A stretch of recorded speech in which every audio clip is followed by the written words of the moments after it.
This week, Erik Huckle from SailPoint is with us to discuss simplifying audits without compromising identity data security. Then, in the enterprise security news, we cover funding and acquisitions. SentinelOne might be a little miffed by the rumors about their possible merger with Wiz. Trail of Bits spins out iVerify. Layoffs haven't stopped yet. Sevco is the latest hit with a RIF. Blue Lava and a few other cybersecurity startups end their journey. ChatGPT Enterprise, more about the current failed state of the CISO role, a breach many folks might be happy about, avian data transfer. Finally, we bring you 2 micro interviews from Black Hat. Sean Metcalf discusses zero trust and cloud security challenges with Raghu Nanda Kumara, head of industry solutions at Illumio. And Jeff Mann discusses breach and attack simulation with Tomer Bar, director of research at SafeBreach. All that and more on this episode of Enterprise Security Weekly. This is a Security Weekly production for security professionals by security professionals. Please visit securityweekly.com/subscribe to subscribe to all the shows on our network.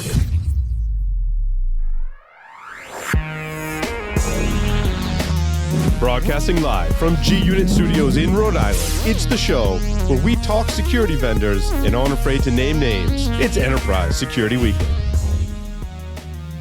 The cybersecurity landscape is full of single solution providers, making it easy for unexpected cyber threats to sneak through the cracks. That's why Fortra is creating a stronger, simpler strategy for protection, one that increases your security maturity while decreasing the operational burden that comes with it. This is all possible thanks to Fortra's best-in-class portfolio and deep bench of expert problem solvers. Fortra's integrated, scalable solutions help customers face their toughest challenges with confidence. Learn more at securityweekly.com/Fortra, F-O-R-T-R-A. If your organization is ready to embrace edge computing, we have good news. The 2023 AT&T Cybersecurity Insights Report provides everything you need to know to get started.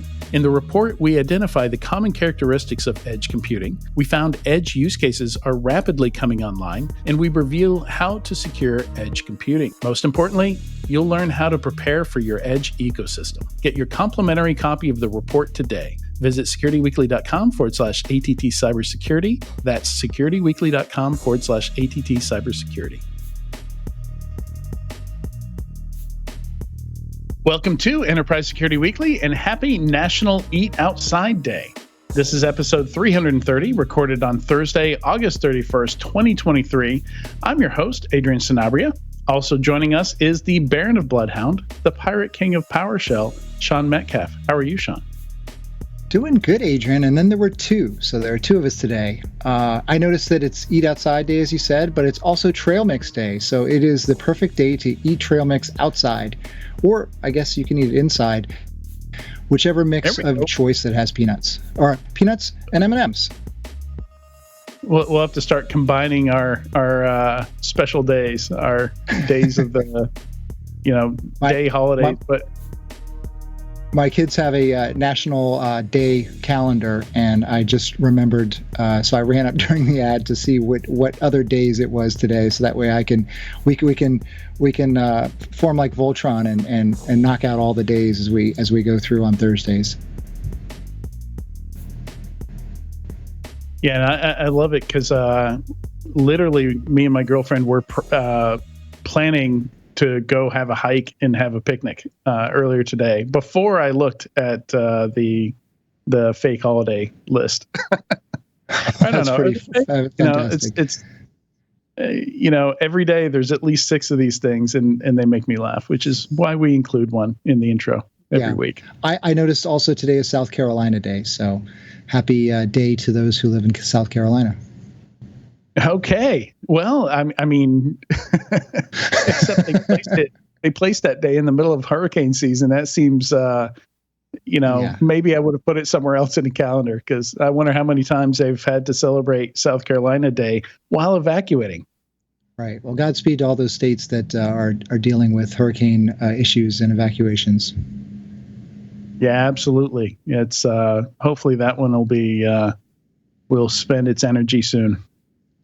All right, quick announcement here. Security Weekly listeners, SC Media's Endpoint Security eSummit is just weeks away. Register now for this free 2-day virtual event. September 12th through 13th at 10:45 a.m. Gain cybersecurity knowledge and professional development all in one place. Join keynotes and sessions led by industry's top leaders, plus receive 6.5 CPE credits just for attending. Register today at securityweekly.com/endpoint security. You don't even have to leave home. And it's free. All right. And it's free. All right. This interview is sponsored by SailPoint. Today's topic is simplifying your audit process without compromising identity data security. We're excited to have Erik Huckle, Group Product Manager from SailPoint, with us today. Erik has an entrepreneurial background, having co-founded a successful startup in robotic automation and launching a distributed ledger company focused on credentials for oil field workers. Very interesting. Also, as a product manager, he led the launch of a startup within Amazon called Amazon One. Welcome, Erik. Oh, I can't hear you, Erik. Oh. Do we have our... Can you hear me now? Yep, I can hear you now. Okay. Yeah. Thanks for having me. It also looks like it's National Zoo Awareness Day. So we got Go Outside Day, Trail Mix Day, and National Zoo Awareness Day. So wanted to add that to the mix with y'all, but thanks for having me. Yeah, absolutely. It's unfortunately, I was just a couple of weeks ago, I was kind of reading the postmortem of the shutdown of Puerto Rico's only zoo. I'm Puerto Rican, and that zoo happened to be in the town that my dad grew up in, and where my grandparents lived. So little sad thinking about zoos right now, but maybe some point in the future, Puerto Rico gets another zoo. But yeah, so first of all, Erik, I want to kind of break down the title that we've got here, talking about simplifying. So audit process. Why would an audit process compromise identity data security? What's the conflict there? So I don't know if exactly there's a conflict per se. So I guess simplifying. Yeah. So the audit process is pretty complex. A lot of different data points. I think as we think about adding more applications to an environment, organizations are becoming more and more complex. Auditor's job is more difficult. And so using machine learning or other features that we're developing and rolling out can only make the auditor's job easier as it's become complex. So I could get into more details there, but I think high level, it's, how do we take something that's almost impossible for a human now, all these different touch points, bits of access, how do we not only govern those, but then give the tools to the auditor to make sure that they can, cover what they need to cover and make sure their group is secure. Does that make sense? Yeah. And it seems to me, having been, I was a PCI QSA in my past, so they're very quick to say that PCI isn't an audit, but it's I don't know what else to call it. But even back then, I remember when I was consulting, we did a quick project just to see how much of that audit process could be automated. And I think the number we came to was something like 80%. And this was back in maybe 2010, 2011. So it seems like we've got more tools than ever to make audit easier on folks. Though, for whatever reason, I still go to healthcare things, doctor's offices. I was at an ophthalmologist today and still have to fill out forms on paper. I'm not sure why that is. So just having the technology there doesn't guarantee they're going to take advantage of it, I guess. Definitely. And I don't want to minimize an auditor's job. So I think we do want to automate these processes that may be tedious and distill down all of this noise into where the signal is for that auditor. But we still want to partner with the human there and figure out, for your specific enterprise or your industry, how can we get you that critical data as an auditor so you can make sure your enterprise is secure. So yeah, I think we're moving more towards automating these things that are really tedious, but there's still, these specific parts that the auditor can add a lot of value of, securing that enterprise and finding gaps that, that can be exploited. So I think trying to really distill down all that noise into the really critical parts that the auditor can make the difference is really, really important, I think, especially as, we add more information to the mix.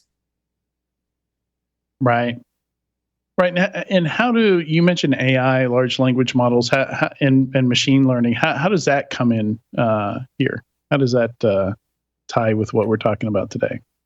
Well, I think for machine learning, we can get insights and get, from all these data points that were coming in. So there's historical access data, usage patterns for different users within an enterprise, even anomalous access. So a specific user maybe has a combination of access called toxic combinations that they shouldn't have. And I can describe that more in detail. But how do you have all these different places that may be a problem and then triage that for the auditor or whoever is looking at that to help make a decision? I think the large language model piece, if you wanted to go in that direction, and we don't have to talk about that today, but there's just a lot of excitement in how you can have a layer on top of machine learning or even automating more tedious processes. And we're thinking about some functionality and some features that will use that in the near term. But a lot of that, again, is taking these really tedious processes and making that easier for the user. Right. For the user or for the auditor? Sorry, for the auditor. A lot of times we think of it as a product manager, the user of the product, but definitely the auditor and, those admins as well. But the auditor is one of those pieces of, how can we have all these different signals, distill it down with machine learning, and then kind of help them triage like where they want to spend their time at. So it's actually perfect that you did that because, I want to explore that a bit. Like having also been a product manager, part of my background, the job before the current one that I'm in,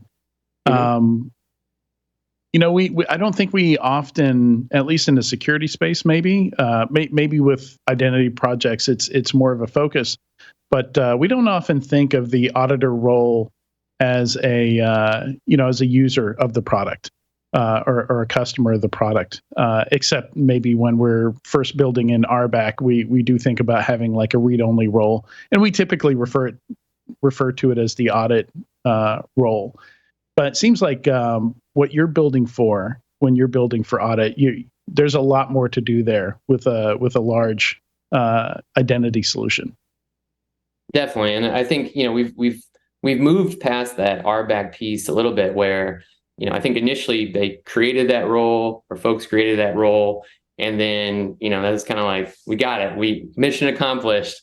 And now it's kind of like, man, a lot of those roles that we created decayed or, are stale almost as soon as we created those. So a lot of these features that we're working to build in is how can we help you maintain these healthy roles or pieces of access with, new data points or new insights. I think really what we're trying to move away from is just saying, here's all the tools, like good luck. And so, some of your topics going forward about this, how difficult maybe the CISO role is and some of the other topics you talked about, it's like, we can't be successful, SailPoint and even other companies in this industry by just saying, hey, good luck. Here's all the tools. It's on you. I think we really need to be active and almost have these dynamic processes that we make their job easier, or else, it's just going to be overwhelming. So I like to think of that as the user and how we make folks' lives easier. Yeah, and there's a strong connection to zero trust here as well. I've noticed you guys have done a lot of writing on zero trust, where the core of zero trust is the principle of least privilege. Reducing the level of access to only what's needed, whether it be a device or an identity, an employee.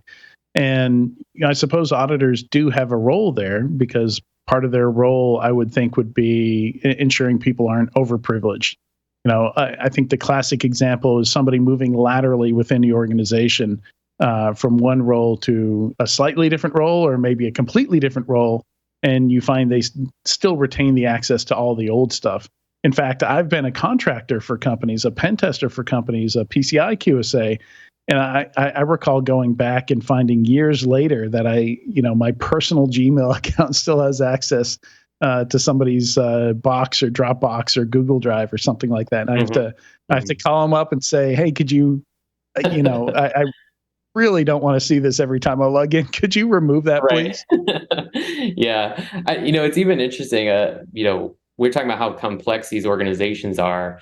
Some of them that I've been looking at is, across countries, these large enterprises that have, GDPR restrictions, different countries, moving data around. So I think we're even out of those more older pieces that you described, which is still a problem. Like, you definitely call that a problem, but we need to make sure that we can basically mask data from different parts of a company, different organizations. So we have a feature coming out that's called Secure Data Share that will basically give a lot of that power of how you see that data, how it's accessed, and even deal with a lot of these restrictions that old auditors and then even admins didn't have to deal with. So auditors have this ability to get really fine grained and help an organization be successful. I think a lot of times we think of an auditor as just finding what's wrong and punishing groups, whereas I think that was a misconception of mine. It was like, how do we create these policies and then help the company adhere to that in a way that's helpful for the company as well? So it's a tough job. And the more companies I talk to and how complex they have, it's trying to meet their challenges where they are. But yeah, definitely it's you identified some great challenges, and I think the environment's even more complex as we're going forward here too. Definitely. Over to you, Sean. Thanks, Adrian. Let's find my mute button there. So it's great talking with you, Erik. I'm certainly familiar with SailPoint. My company does security assessments of identity systems like Active Directory and Azure AD, now Entra ID. I know that SailPoint provides identity management services across different clouds. Can you tell me more about what that looks like and how it ties to this audit solution and story that we're talking about? Yeah, so we're definitely multi-cloud in that way. We're not tied to a specific cloud. I think there's some folks in the space that are the on-premise piece, or tied to a cloud. You're essentially on-premise. This solution that I was just talking about is called Secure Data Share, and it's a way to extract that data out of your database and almost like marrying those databases together. So all of your SailPoint data is your own data. We're working through what it looks like to be cross-cloud there, but to get this fine-grained audit data in your own environment, we're allowing you to extract that, but we're still providing the functionality in the product regardless of what cloud that you're on, to have the same type of insights. So I think we're trying to we are meeting you where you're at. I think it just depends on how fine-grained you want to get and what that functionality looks like. I don't know if that answered your question. Is that kind of getting at what you were going for? Okay. Absolutely. Getting into the cross-cloud environments, and I think that's an important space to be in, especially since identity has become more important over time. And certainly organizations have more identity services now than ever before. They have Active Directory on-prem, they have Azure AD/Entra ID for Azure, and they also have the IAM system within Amazon's AWS. Maybe they also have Google, Cloud Platform, GCP, and a bunch of others as well. I mean, I've certainly talked to executives, and it seems like the situation where the concern was, well, we don't want to put all of our eggs in one basket in one cloud service, but now they have eggs in like every basket. And certainly each of these identity providers have their own audit configuration and logs that are created and differences. And so it gets very difficult to kind of pull that together. So how does SailPoint collect and even collate this data so it's effectively normalized to make sense out of it? And then the follow-up to that is, how does this process simplify identifying the really important log data points to identify the true issues? Yeah, so, and I'll make sure I address both of these, but so as an identity governance, solution, we kind of sit in the middle. And I like to think that these three different swim lanes, where there's access and kind of get in the front door. There's the middle, where you're kind of governing who has access once you're in the front door. And then there's this specialized access. So if you're the person that has the key to the special room, it's very generalized. How do you govern that access? So SailPoint is in a unique position where we do have all these touch points that the auditors and users would be really interested in. We could discuss all the different applications that are connected to the system and those pieces of access, but you can imagine there's a lot of insight when you can see not only how people in the enterprise are using access, but the different types of applications they're using. And so we help kind of bring that all together and have a unified picture of what that looks like. Maybe that addresses the first part. Could you remind what your second question was again? Absolutely. How does this process simplify identifying the really important log data points to identify the true issues? In other words, how do you surface the important things across all these different identity providers or systems to the point where auditors can go, that's a problem, this person shouldn't be doing that? Right. So I think some of the biggest challenges are adding value right away. And I'll get to this question. It's the second part of this. But how do you get people the access they need quickly to do the job that they have? And I think if you don't get the people the access they need quickly, they're going to be angry, pissed off, hey, just give me this access. So I think that's the one pressure point. The other pressure point is if you give out this access quickly, you don't know what access you're giving, you can lead to some really disastrous results for your company, right? You don't want to give the wrong people access too quickly. So we do have features within the product, and I don't want to kind of get down to all of them, but one called identity outliers, where we're collecting all these type of signals. So it's not just one application, it's many different types of applications, and then these entitlements that are basically atomic bits of access. And that is one of our machine learning models that, it's in the product now, it's working, but that will say, this person, Sean, has this access that could be detrimental to the company, and it's coming from these different types of sources. You should work on remediating this now. So that's how we I think there's dashboards as well. There's metrics that kind of help folks kind of understand where to go. And we even have some products coming out really soon that have widgets that identify specific areas you should focus. But if I was to point to one feature that the team is pretty excited about called identity outliers, and it really says, Sean is the guy you need to remediate. Focus on him and start working that. That makes sense. Yeah, and that sounds pretty accurate. I'm usually the outlier, so absolutely. One thing you said earlier resonated with me. You said a lot of companies kind of go, here's the tool, see how it works, kind of figure it out, make it work for you. And I do really like that, since there's a bunch of companies that they put out products, especially in the SIM space, that focus on just pulling the event log data together in a central place. But then after that, it's kind of like, go ahead, customer, make sense of it, figure it out, look at the log data, build alerts. That's your environment.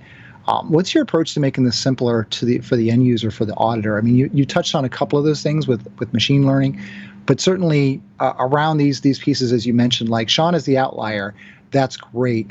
But what about those things that are not as clear? What about those things that could tend to lead to more highly privileged access over time? Or how about a combination of things? To me, that's always interesting, is that combination of rights across different systems that equal something that's truly bad.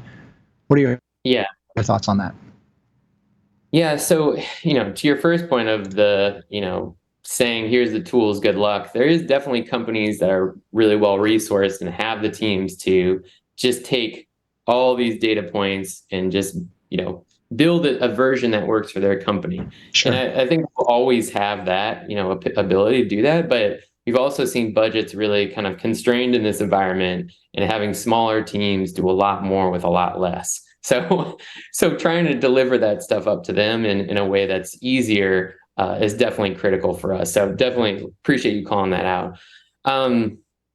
So I think to your point of how do we actually do this? So one of the things I hear from auditors a lot is that I don't know if you're familiar with certifications, but certifying access.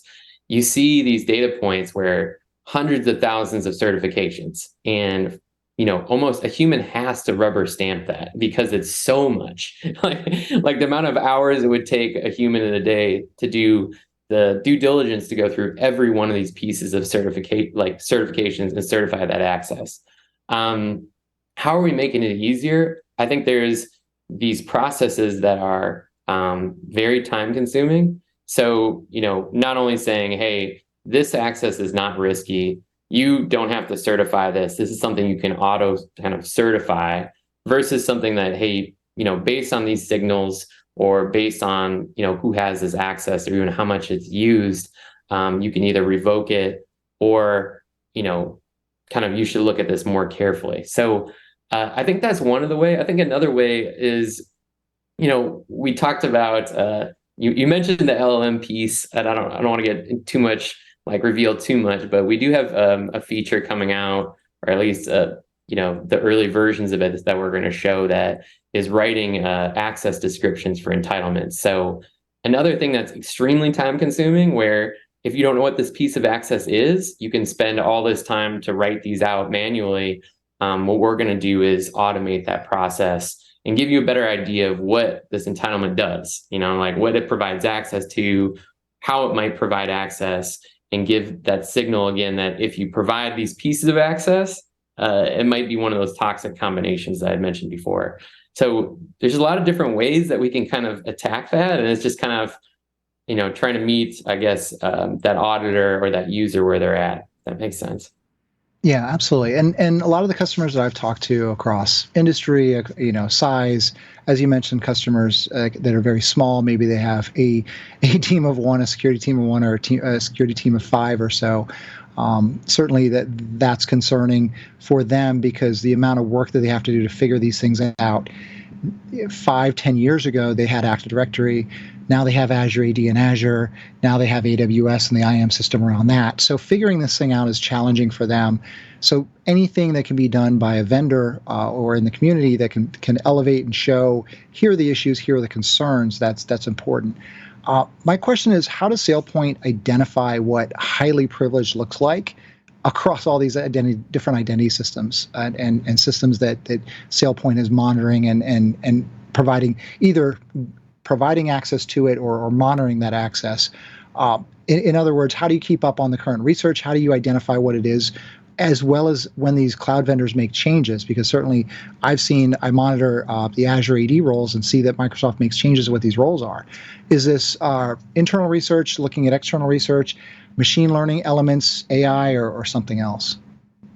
Well, I think there's a couple different ways. So we do have a group within SailPoint called ARM, and that was an acquisition we made about 1.5 years, maybe 2 years ago. But a lot of what they are focused on, let's just say, is SAP, a certain type of system, and they do have kind of a playbook. This is a little bit outside my kind of current realm, but they do have a playbook that really categorizes those pieces of access, helps kind of work that specific playbook around SAP, which does, historically have a lot of those bits of toxic combinations.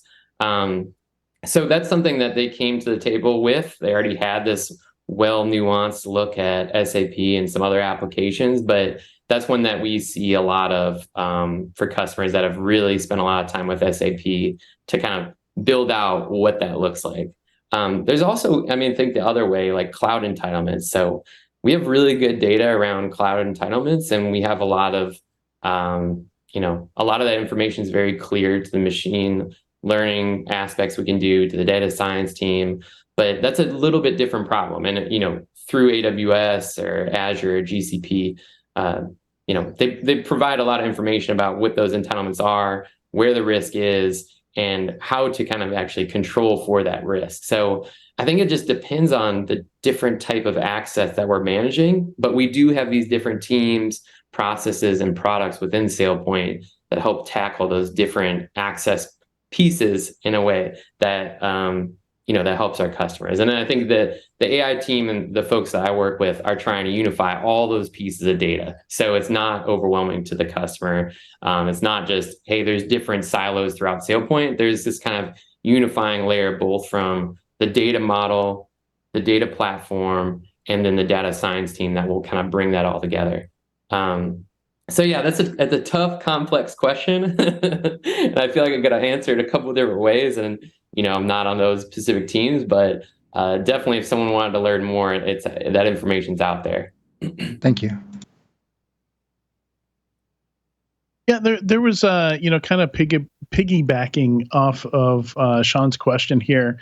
And Sean's already mentioned SIMs a couple times. I think one of the challenges of these systems between the vendor and the customer is there's only so much that you can tune these products, not knowing the environments that your customers are going to bring them into and what their environments look like. So I used to call this the cost of customization, or you could think of it as like the cost of uniqueness, right?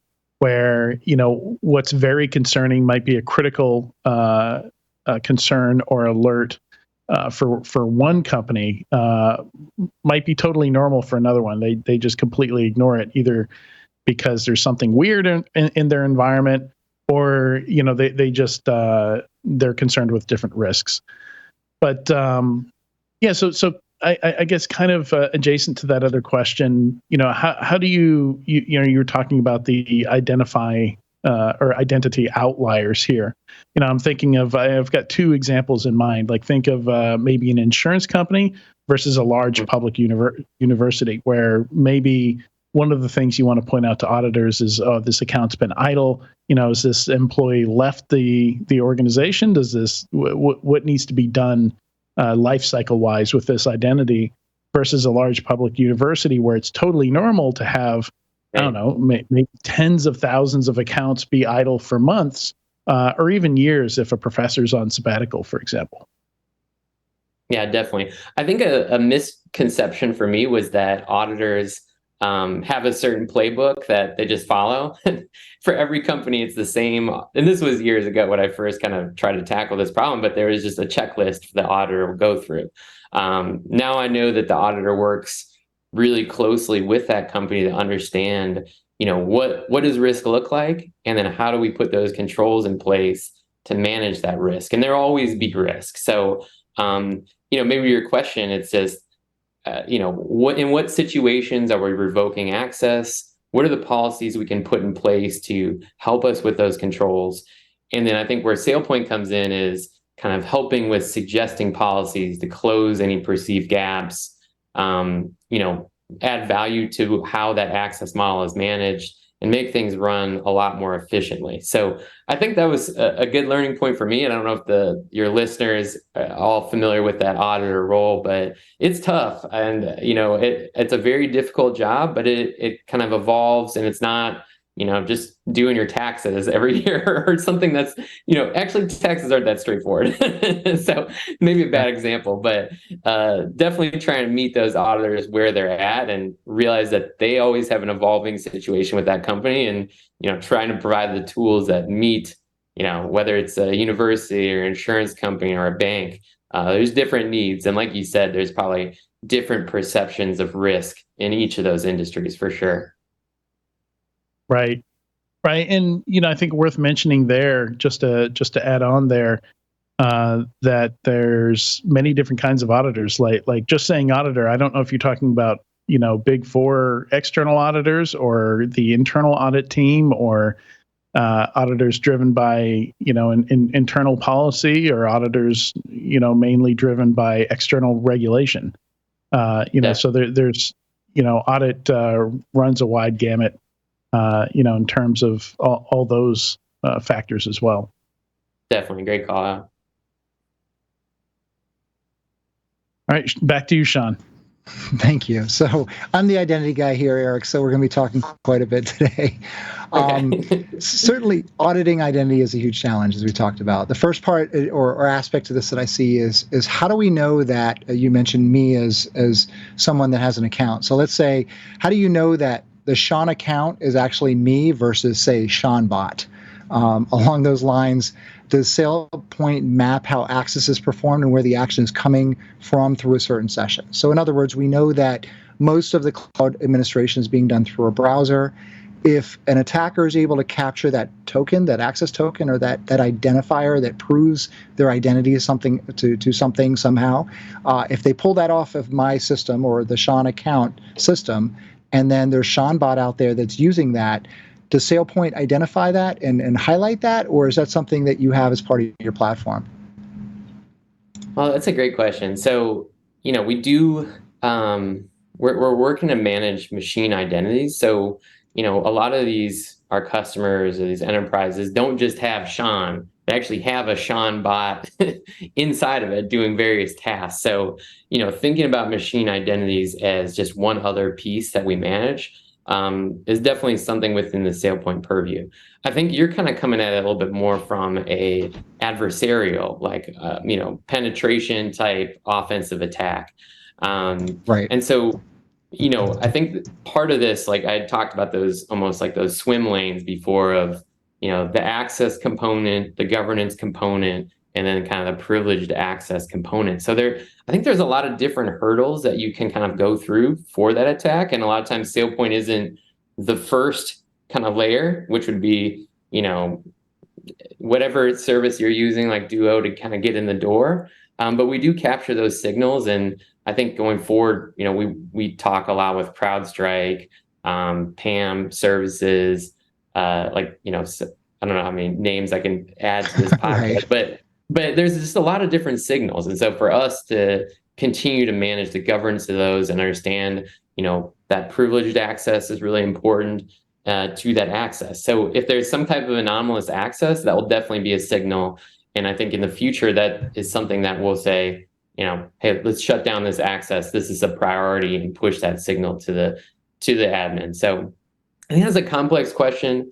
I think I probably have to, walk through that specific scenario in more detail. But like I said, we're that middle part that does that identity governance, but it is kind of an orchestration of a bunch of different types of parts that play in cybersecurity. So I think that's why it's exciting to have this data science team, because there are so many signals that we can capture.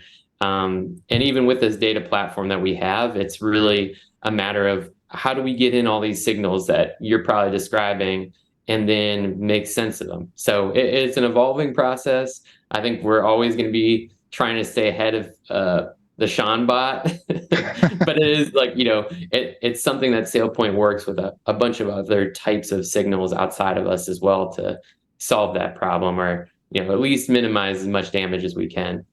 Right. Yeah, that makes sense. And really, yeah, what I'm talking about is an attacker stealing that access token and using it from somewhere else. So you end up in a situation that we've seen in the movie where the security is going, oh, so-and-so badged in, but they badged in 20 minutes ago.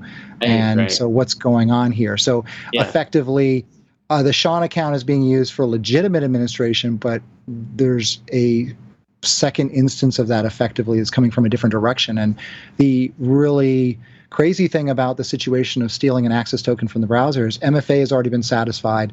A lot of the things and security tools and controls that we typically have in place around systems have already been satisfied. So that access token is kind of the last layer to that point. And that can be very challenging to highlight and identify, especially in modern attacks. We talked last week on this show during the news about the CISA report on Lapsus. And this is one of the things that they did, for example, is stealing access tokens and reusing them. And I know that Adrian is a follow-on to this, not so much about the attacker using that, but more from a machine account or service account. So back to you, Adrian, for that. Yeah, and just to finish up with what you were saying, I was actually preparing with another guest for a future show, and they mentioned they talked about dealing with attackers not hacking in but logging in, right? Like that again, that idea. Like there's info stealers out there, and we see a lot of these attacks where, if you simply grab the cookie, if you grab some kind of OAuth key, all of a sudden you are that person, and you have to deal with that somehow, because we're just always balancing convenience with like we've got all these additional factors of authentication, but then we created OAuth, which is no factors of authentication except for simply having that key. OAuth. Zero. Yeah, one of the yeah, I mean, and maybe I didn't touch on this as much, but the behavioral analytics portion of this is also really interesting. And Sean, I think you touched on this a little bit, but like location, time of day, how often you're using it. It's something definitely we're working on, and I don't unveil too much here, but we do have activity data. So one of those things of this account that's been stolen, this token, and all of a sudden it's in a completely different location. It's using it at a time of day that isn't something that we'd usually see. And that's something that we want to continue to build our capabilities around. But we do have those data points, and a lot of our new features are coming out that have activity data embedded in them for a specific use case, like access history. So but definitely it's a tough challenge, but there's also the signal there as well that we want to, call out to that admin or that auditor. Great. So that was the first part of the first part of the question, the first part of this, these challenges that I see in identity. And I've spoken at a lot of conferences about identity challenges and work with customers who have SailPoint and other things. So I've seen kind of the market and where things are at. And these are sort of the harder things that I see, that I've identified and talked to customers about. And so I always like to ask vendors these sort of questions, like, how do you identify or prevent this? And we work with CrowdStrike also and have a good relationship with them and their IR team, and are constantly working to figure out how we can make these things better, but also a better understanding of what the attackers are doing. So the second piece of this, as I see it, is ensuring appropriate access. And you talked a little bit about this, Erik. Just-in-time access has been talked about for years, since accounts have been around, where basically they are full-time members and, say, domain admins in Active Directory, right? But we want to ensure that the accounts only have the appropriate amount of rights when they need them. And so certain solutions have come out over the years, certainly in cloud, where you have to elevate into that role, then you have that access during that time, and then it expires. Mm-hmm. How does SailPoint help customers identify when an account is only using part of their entire privileged access or entitlement, in order to allow them to reduce this access? And the second part of that is, does SailPoint have this kind of just-in-time capability built in? Yeah, so we actually made an acquisition, I think about a year ago, with or maybe not a year ago, it was less than that, but SexData, where, I'll just focus on a segment of that question where, you have non-employees or contractors. I think that's one of those big service areas where a lot of times you want to see, hey, we want to give you access for this period of time. And so I think that is a really big attack surface for contractors in places that don't have that capability, where it kind of runs away with them. I don't know if you've had any good stories about contractors having access longer than they could. But I think maybe a wider idea of this just-in-time access or zero trust, something that the space has been moving towards or talking to for a long time. But there's a lot of complexity there with having these type of signals we just talked about, that behavioral analytics of, where is this person accessing this from? Do they usually access this type of information? And then privileged access, which, we're not a PAM provider right now, but having that type of privileged access information is just one more signal that's going to make us a lot more valuable to have that. So I think it's a combination of helping create the policies that set people up for success, having the signal for the privileged access so that you can tell when you want to protect that access, and then having these tools or products for use cases that we know get exploited a lot, like these contractors. I'd be curious from your both experience of how much these exploits happen with contractor or non-employee type access more than anything. I think we're getting there. We're definitely not at that point yet, and I think it's because this has been a much more complex problem to tackle than folks originally thought. So I think if you just think we're going to show up one day and say, okay, now we're at just-in-time access, you're going to be maybe just overselling your capabilities or having a lot of holes in the offering. But I think slowly we've been iterating there, and I think we're in a really interesting spot now to start providing a lot of that promise that folks had wanted from that for a while. I mean, it's been a while since folks have been talking about that. Absolutely. Just no, sure. I appreciate the candid response. And if you said you had these things solved, I would want a whole lot more detail and be asking a lot more questions. We'd go another hour. So speaking of which, back to you, Adrian. Thank you, Erik. Yeah, thanks. Yeah, I love it. Contractors and executives, those are the problem areas that I've seen. Oh, yeah. And we have I don't want to speak on our executives, but We have recent examples for both. Drizzly was an executive, and one of the latest Uber ones was a contractor.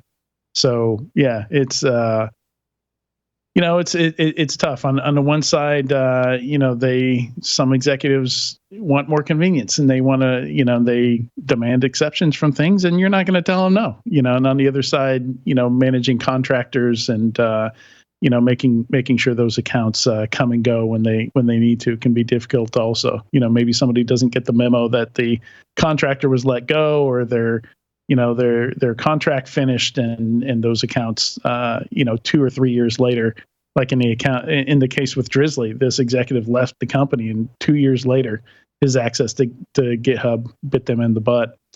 But lots of good examples out there that you can research and apply to your both your audits and your threat management. Definitely. I think maybe just one more point of that is just like, we've talked about giving folks access, but revoking access is almost equally important or more important. So I think you have that time boxed one, but then just calling out like, hey, this person hasn't used this access for a long time, or there's a reason we should revoke it. And I think someone has left the company 2 years ago. That's definitely seems like that's grounds for revoking that access. Yep. The Drizzly case is an interesting one. Who was it? Which agency? The FDA had a. It wasn't the SEC. I think it was the FDA. Had a good. I'm probably FTC. Sorry, FTC. The complaint PDF for Drizzly is very good, detailed write up of what happened there, and a good read for anybody, especially since the CEO of that company got sanctioned for the next 20 years by the FTC. Don't want to make those same mistakes. Wow. Yeah. And it was an identity case where, so let me tell the story really quickly. So they had a 1-day hackathon, and everybody in the company was participating in this hackathon, and they were doing it through GitHub. So they gave one of the executives didn't have access to GitHub, so they gave him access. Should have been revoked the next day after the hackathon was done, was never revoked. And that executive left the company. Turns out he had a password that was used on many other services, some of which were compromised. And it was a very simple, short password, and no MFA enabled on the account. So a couple years later, somebody was able to do some cred stuffing, got into that exec's account, and got access to customer data. Yeah, that's tough. The no MFA, the no YubiKey, the no, sometimes you hear it, you're like, yeah. I think everyone, has elevated their security game, but I think we as a whole still have a long ways to go to kind of keep on up-leveling the security game. Yeah. I also like the foreshadowing where you said, we don't do PAM yet. Yeah. No comment. Yeah. And love you guys were talking about just-in-time access. I've seen a lot of companies, a lot of DevOps shops doing that, where you have the concept of the vending machine, right? Like, I need admin access to this resource for this much time, and you get that, and it's immediately revoked once you're done doing what you need to do. It's a great idea. Definitely. Yeah, it's something that, I think the team is working hard, and I know that's something that our customers have definitely asked for, and like more functionality there. So it's definitely a place that we're going to continue to improve on. Yeah. Erik, thank you so much for joining us on Security Weekly today, Enterprise Security Weekly. Great discussion today. Learned a lot of things. Good stuff. Thanks, Adrian. Thanks, Sean. Really appreciate your time. Thank you. All right. Make sure you visit securityweekly.com/SailPoint, and stay tuned. When we come back, we're going to talk about the weekly news.